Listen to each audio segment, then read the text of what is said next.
90 مليون دولار قصور في انجلترا وتركيا ومصر.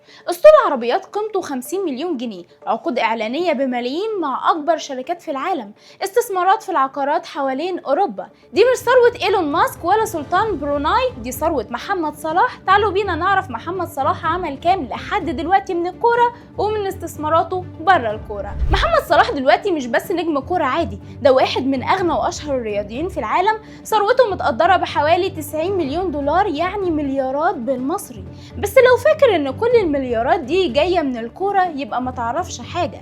فلوس صلاح مش جايه من الكوره بس، لا ده شاطر جدا في استغلال اسمه وشهرته، علشان كده عمل مصادر دخل تانية كبيره، اولهم مرتبه من ليفربول، وده جزء مهم من دخله. بس هو عارف ازاي يوسع الموضوع، وبقى عنده عقود اعلانيه ضخمه مع شركات عالميه زي اديداس وبيبسي وفودافون واودي، ودي بتدخله ملايين كل سنه.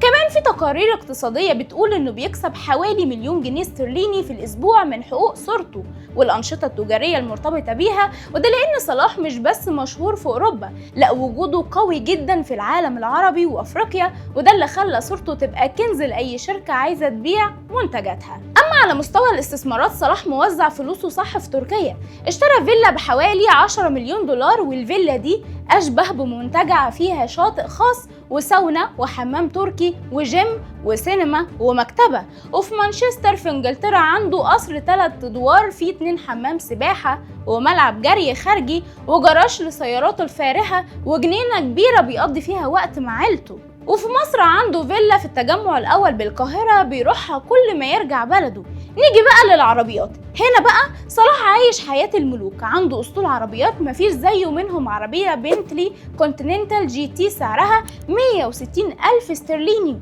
ولامبورجيني افنتادور 271 ألف استرليني، ومرسيدس اي ام جي جلي كوبي 65 ألف استرليني، ومرسيدس اس ال اس اي ام جي رودستر 176 ألف استرليني، واودي كيو 7 54 ألف استرليني، وكمان تويوتا كامري 29 ألف استرليني، ودي من ايام تشيلسي. اجمالي اسطول العربيات بتاعته يوصل لحوالي 755 ألف استرليني، يعني حوالي 50 مليون جنيه مصري. باختصار، محمد صلاح قدر يتحول من مجرد لاعب بسيط في قرية صغيرة لواحد من أغنى نجوم الكرة في العالم، عارف يحافظ على نفسه وعلى حياته العائلية من غير ما يضيع في دوامة الشهرة.